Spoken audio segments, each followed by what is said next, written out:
If I take time off work now and all this technology just leapfrogs me, I'm going to be behind the eight ball. One of the reasons that you're seeing so much investment in the large cloud providers and models, these models will commoditize at some point. And if you're not prepared to retool and find a different niche for yourself, you will be out of a job. AI is not going to take your job. Someone who knows how to use AI really is the one who's going to take your job. Welcome to Money Mavericks, the podcast where we explore the dynamic world of finance, investment, and entrepreneurship. I'm Kirk Drake. And I'm Daryl Hicks. Together, we're here to bring you the latest insights, expert opinions from the trailblazers who are redefining success in the financial world.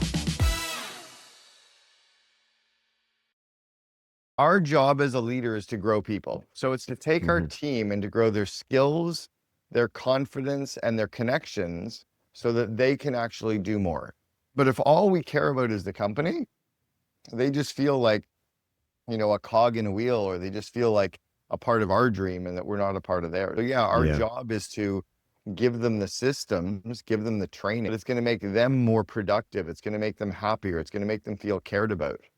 How do you see AI impacting COOs? And are you seeing anybody, really diving in and just replacing their entire middle management layer? Of course. Yeah. The reality is that AI is going to massively change all of our organizations, right? The only people that are going to get replaced in companies are people that aren't leveraging AI. If people are out there, as an example, in the CO Alliance, we have a different AI expert presenting to our members every single month. In addition to our normal 2-hour monthly calls, I have a different AI expert doing a 1-hour call every single month. So we're just exposing people to the different tools. We have an AI channel inside of Circle, so we're sharing resources and tips and tools. So it's the idea, how do we look to get ahead of this curve and ride this curve? I think a lot of companies out there are just saying, we're not going to add new people. We're going to slowly replace people with AI. We're going to continue to skill up the people that we have to leverage AI. We're going to double and triple the size of our company, but not necessarily by adding headcount. I think the companies out there that aren't leveraging AI are dead. They literally are. It's kind of like saying, I'm going to come to work and I'm just not going to use a laptop. Cool, but you're not working here then, right? I'm not going to use Wi-Fi. I'm not going to use the internet. Well, then you don't get to work here. We've said this even on previous episodes of this podcast, like AI is not going to take your job. Someone who knows how to use AI really is the one who's going to take your job, right? So it's on you to learn these tools and to use them effectively. And I also do think that there are some people whose jobs are just going to get obliterated by AI. And if you're not prepared to retool and find a different niche for yourself, you will be out of a job. I think there's a huge thing in there where probably about 2.5 years ago, we had that conversation with the whole team, said, hey, AI is coming.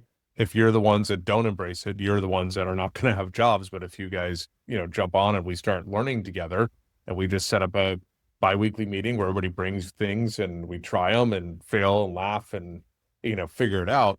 Those guys now, 2.5 years, all have pretty solid AI skills, can write complex prompts, are building GPTs, are saving themselves each 3 to 4 hours a day. All of our bottlenecks in the business are gone, right? And we're making more money than we ever have. And I'm not sitting around going, well, yeah, I could get rid of 5 of you guys and make a lot more money. I'm going, great. Now we can go do a bunch of cool shit that we couldn't do before. If you make those investments in people, everybody loves coming to work. They're part of it. They're engaged. They see the vision and they come up with cool ideas. Right? We had a conversation about it at my recent board of directors meeting, that it's like, what got us to 10 million in revenue is not what's going to get us to 30, right? And we're at this turning point now in the business where the stakes are higher, but the skills required are different as well. A good leader will get you through one stage. A great one will get you through 2.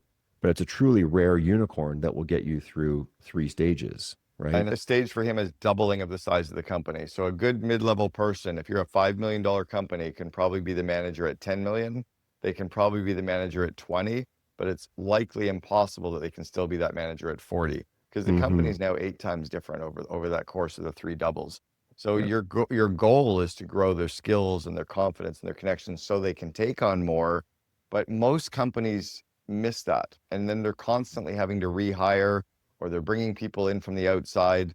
Business is actually quite simple if you stay focused on those core basics. I think plugging ourselves into mastermind communities is important, is we surround ourselves with these other entrepreneurs that are doing it in a different way or in a better way. I think it's invaluable for entrepreneurs and for their teams to be plugged into these different mastermind communities, right? To grow their confidence, their skills, and their connections. We had a speaker 3 months ago come in and teach us how to actually put AI agents onto our leadership team as people that show up on our Zoom calls. So now, like on a Zoom call, there's 4 people and there's this AI avatar that is there to actually give their insights as a member of the team. And it is just an AI agent that is actually actively participating. And that was the COO from Mindvalley is the one that gave us that idea and walked us through, how to do that. And that's not even bleeding edge. That's just like, a well, of course. But I think there's this concept that I think might be a little bit provocative, but I started talking to ChatGPT about the cognitive floor that exists in our society for being able to participate in a meaningful way and have a productive role in society. Because, people started saying, AI is going to destroy the legal industry. There's going to be no more lawyers. No, of course not. But it might replace 30%, 50%, eventually 60, 70% of the work that's going to happen within a legal firm. And what are the jobs that it's going to replace? It's all the entry level stuff. It's the paralegal work. It's the junior work.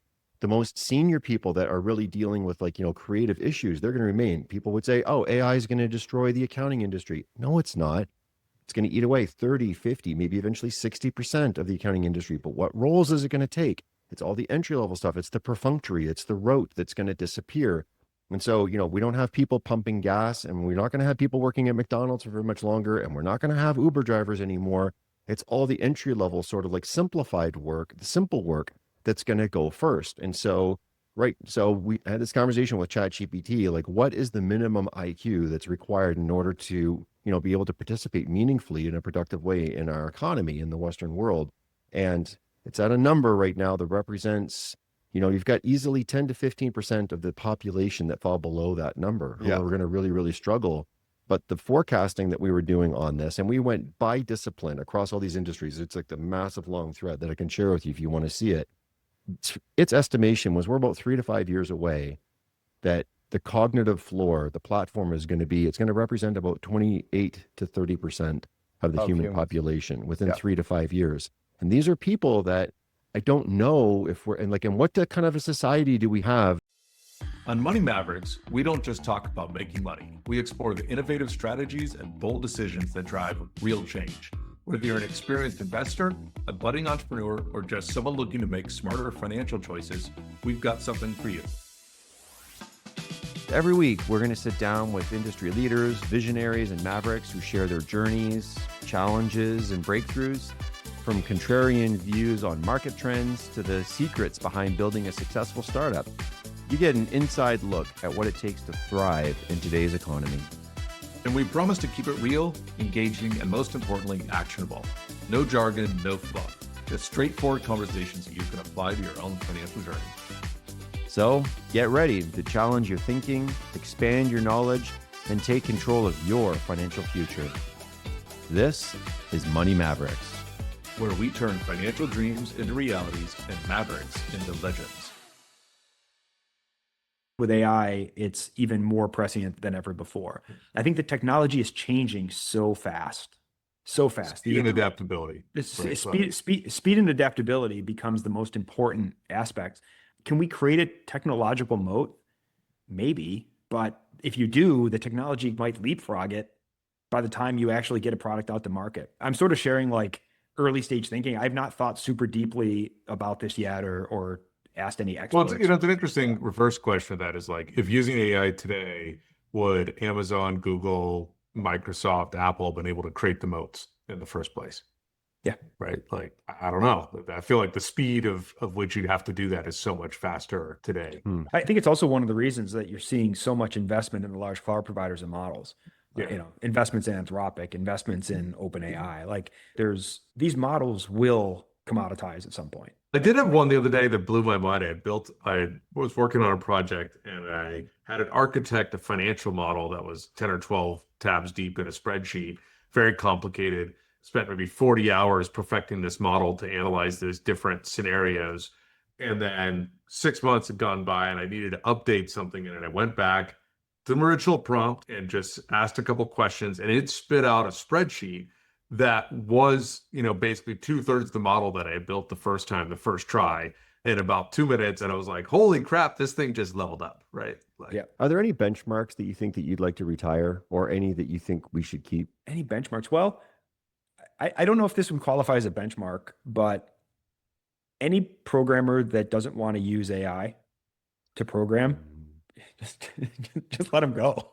Just get rid of them. Like honestly, you're at such a disadvantage. And if there's an executive that's like, oh, I'm not going to use AI in my company, or a sales leader that's, not using AI to do pipeline analytics and some of those things because they want to do it the way they've always done it. Like, I'm sorry, like, please go. I think there's no good reason for that. So I think that's one for sure, is like, the status quo is gone. It's all new. Be hands-on, get into it, figure it out, learn how this is going to make you a force multiplier, and then force multiply. So I think that's probably one that's top of mind for me. I've been having this conversation with myself almost every night before I go to sleep. I'm actually not sure that a moat is as important now as it used to be. I think speed matters more now than it's ever mattered in the past, right? Like, there's an Amazon saying like speed matters disproportionately. Like these solutions need to get out there. We've got to fail fast. We've got to get out there and really innovate and get technology in the hands of customers so that our customers can help tell us what works, what doesn't work, what they like and what they don't like. When AI came out, I was like ground level and just started learning it. And I started learning it with some really smart engineers. In 3 weeks, I just learned more than most people are going to learn in a year, because I have access to all these people and I'm asking all these questions. One of the Amazon leadership principles, which will always be ingrained in me, is learn and be curious. And learn and be curious is awesome because it pretty much gives you the freedom and flexibility to ask a question about anything, anytime, anywhere, just under the learn and be curious. So here's what went on in my head. I was like, I know that I probably want to start another company. And with all this AI stuff now, it's going to have to be an AI-based company. If I take time off work now and all this technology just leapfrogs me, I'm going to be behind the 8 ball. Big challenge for when ChatGPT came out is like prompt engineering all of a sudden became like the wave. Everyone needs to learn how to write better prompts, which I would argue has been one of the great boons for humanity because, as was said before, the cliche, like, you can answer all the questions in the universe, all the problems in the universe, all the secrets of the universe can be exposed to you if you know how to ask the right question. Yeah. Right. So how to ask better questions and how to formulate better questions and how to think logically and intentionally, and like from a first principles perspective, like, what am I really trying to solve for here? And how can I really craft like the right question and think deeply?